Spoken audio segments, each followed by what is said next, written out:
এই পৃথিবীতে আমাদের সবচেয়ে আপনজন হলো মা বাবা। তাদের চেয়ে আপনজন আর কেউ নেই। আমাদের উচিত তাদের সাথে সুন্দর আচরণ করা, তাদের সাথে সুন্দর ব্যবহার করা।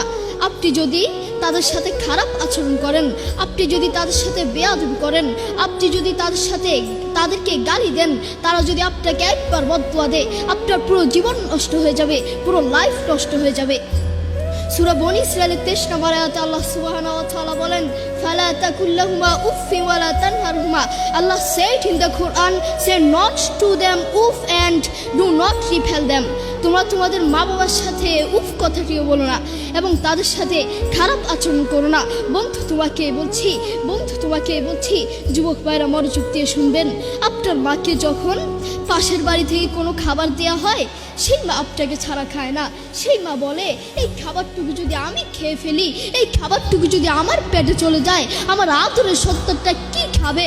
আমার কলিজার টুকরো সন্তানটা কি খাবে? আপনার মা সারাদিন আপনাকে নিয়ে ভাবে।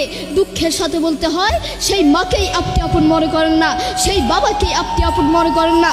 আপনি আপনার বন্ধুকে আপন মনে করেন, আপনি আপনার প্রতিবেশীকে আপন মনে করেন, আপনি আপনার শ্বশুর শাশুড়িকে আপন মনে করেন। আপনার যদি একদিন ডায়রিয়া হয়, একদিন রোগ হয়, একদিন বড় কোনো ক্যান্সার হয়, ওই বন্ধু আপনার কাছে আসবে না, ওই প্রতিবেশী আপনার কাছে আসবে না, কিন্তু আপনার কাছে আপনার মা এবং বাবা আসবে।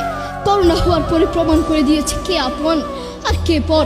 করোনা হওয়ার পরে বন্ধু বন্ধুর কাছে যায় নাই, করোনা হওয়ার পরে স্বামী স্ত্রীর কাছে যায় নাই, করোনা হওয়ার পরে একজন প্রতিবেশী আরেকজন প্রতিবেশীর কাছে যায় নাই। কিন্তু এখন ইতিহাস আছে, করোনা হওয়ার পরে বাবা তার ছেলেকে কাঁধে নিয়ে হাসপাতালে গিয়েছে, করোনা হওয়ার পরে ক্যান্সার হওয়ার পরে মা তার ছেলেকে কোলে করে হাসপাতালে নিয়েছে, ঠিক কিনা? এখনো ইতিহাস সাক্ষী আছে। আপনার মা আপনার বড়